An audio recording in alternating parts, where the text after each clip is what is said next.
ಕರ್ನಾಟಕ ರಕ್ಷಣಾ ವೇದಿಕೆ ಉಡುಪಿ ಜಿಲ್ಲಾ ಘಟಕದ ವತಿಯಿಂದ ರಾಜ್ಯಾಧ್ಯಕ್ಷರಾದ ಟಿಎ ನಾರಾಯಣಗೌಡರ ಆದೇಶದ ಮೇರೆಗೆ ಜಿಲ್ಲಾಧ್ಯಕ್ಷರಾದ ಆರ್ ಪ್ರಭಾಕರ್ ಪೂಜಾರಿಯವರ ನೇತೃತ್ವದಲ್ಲಿ ನಾಮಫಲಕದಲ್ಲಿ ಕನ್ನಡ ಭಾಷೆ ಕಡ್ಡಾಯವಾಗಿ ಅಳವಡಿಸಲು ಕರವೇ ಉಡುಪಿ ಜಿಲ್ಲಾ ಘಟಕದ ವತಿಯಿಂದ ನಗರಸಭೆ ಪೌರಾಯುಕ್ತರಿಗೆ ಮನವಿಯನ್ನ ಸಲ್ಲಿಸಲಾಯಿತು. ಪೌರಾಯುಕ್ತರಿಗೆ ಮನವಿ ನೀಡಿದ ಬಳಿಕ ಮಾತನಾಡಿದ ಆರ್ ಪ್ರಭಾಕರ್ ಪೂಜಾರಿಯವರು ಕನ್ನಡದಲ್ಲಿ ನಾಮಫಲಕವನ್ನು ಅಳವಡಿಸುವಂತೆ ಎಲ್ಲರಿಗೂ ಸುತ್ತೋಲೆ ಕಳಿಸುವಂತೆ ನಗರಸಭೆಗೆ ಹಾಗೂ ಜಿಲ್ಲಾಧಿಕಾರಿ ಕಚೇರಿ ಭೇಟಿ ನೀಡಿ ಮನವಿಯನ್ನ ಸಲ್ಲಿಸಿದ್ದೇವೆ. ಕ್ರಮ ಕೈಗೊಳ್ಳುತ್ತೇವೆ ಎಂದು ಭರವಸೆಯನ್ನ ನೀಡಿದ್ದಾರೆ. ಆದರೆ ಯಾವುದೇ ಪ್ರಯೋಜನವಾಗಲಿಲ್ಲ. ಪುನಃ ನಗರಸಭೆಯ ಪೌರಾಯುಕ್ತರಿಗೆ ಮನವಿ ನೀಡಿದ್ದೇವೆ. ಯಾವುದೇ ಕ್ರಮಗಳನ್ನು ಕೈಗೊಳ್ಳದಿದ್ದಲ್ಲಿ ನಾವೇ ನಾಮಫಲಕಕ್ಕೆ ಕಪ್ಪು ಬಣ್ಣವನ್ನ ಬಳಿಯುತ್ತೇವೆ ಎಂದು ಹೇಳಿದರು.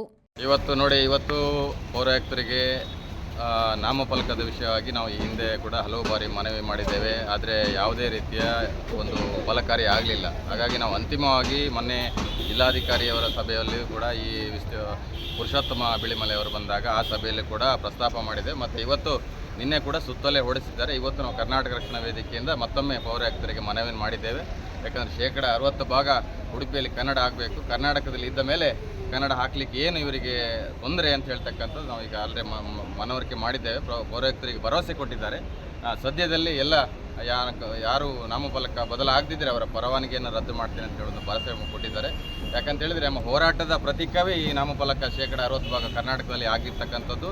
ನಾರಾಯಣಗೌಡರು ಏನು ಹೋರಾಟ ಮಾಡಿ ಇಡೀ ಬೆಂಗಳೂರ ಬೋರ್ಡ್ಗಳನ್ನ ಒಡೆದು ಹಾಕಿದರು. ಅದರ ಪ್ರಯುಕ್ತ ಅದರ ಒಂದು ಪ್ರತೀಕಾರವಾಗಿ ಕರ್ನಾಟಕ ಸರ್ಕಾರ ಕೂಡ ಆದೇಶ ಮಾಡಿತು. ಈ ಸಂದರ್ಭದಲ್ಲಿ ಜಿಲ್ಲಾಧ್ಯಕ್ಷರಾದ ಆರ್ ಪ್ರಭಾಕರ್ ಪೂಜಾರಿ ಮತ್ತು ಜಿಲ್ಲಾ ಪ್ರಧಾನ ಕಾರ್ಯದರ್ಶಿ ಹೇಮಂತ್ ಕುಮಾರ್ ವಿ ಮತ್ತು ಜಿಲ್ಲಾ ಉಪಾಧ್ಯಕ್ಷರಾದ ಅನಿಲ್ ಪೂಜಾರಿ ಮತ್ತು ಜಿಲ್ಲಾ ಪ್ರಧಾನ ಸಂಚಾಲಕರಾದ ಕಿರಣ್ ಪಿಂಟು, ಜಿಲ್ಲಾ ಉಪಾಧ್ಯಕ್ಷರಾದ ಶಹಾಬುದ್ದೀನ್ ಮತ್ತು ಜಿಲ್ಲಾ ಉಪಾಧ್ಯಕ್ಷರಾದ ಉಮೇಶ್ ಶೆಟ್ಟಿ, ಜಿಲ್ಲಾ ಜಾಲತಾಣ ಸಂಚಾಲಕರಾದ ಪ್ರವೀಣ್ ಡಿಕ್ರೂಸ್ ಮತ್ತು ಜಿಲ್ಲಾ ಕಾರ್ಯದರ್ಶಿ ಅಬ್ದುಲ್ ಮಜೀದ್, ಮಹಿಳಾ ಘಟಕದ ಉಪಾಧ್ಯಕ್ಷರಾದ ಅಶ್ವಿನಿ ಮತ್ತು ಮಹಿಳಾ ಮುಖಂಡರು ಕಾವೇರಿ, ಮಹಿಳಾ ಮುಖಂಡರಾದ ಕವಿತಾ, ಮಹಿಳಾ ಮುಖಂಡರಾದ ಪೂರ್ಣಿಮಾ ಕೋಟ್ಯನ್, ರಾಜ್ಯ ಸಂಘಟನಾ ಕಾರ್ಯದರ್ಶಿ ಗೀತಾ ಪಾಂಗಳ, ಸುಮತಿ, ಜಿಲ್ಲಾ ಸದಸ್ಯರಾದ ಸುಜಿತ್ ಡಿಸೋಸಾ, ಕೃಷ್ಣ ಪಂಗಳ, ಶಿವರಾಜ್ ಗಡದ್, ಪ್ರಸಾದ್ ಪೂಜಾರಿ, ಆಟೋ ಚಾಲಕರ ಘಟಕದ ಸದಸ್ಯರು ಮತ್ತಿತರರು ಉಪಸ್ಥಿತರಿದ್ದರು.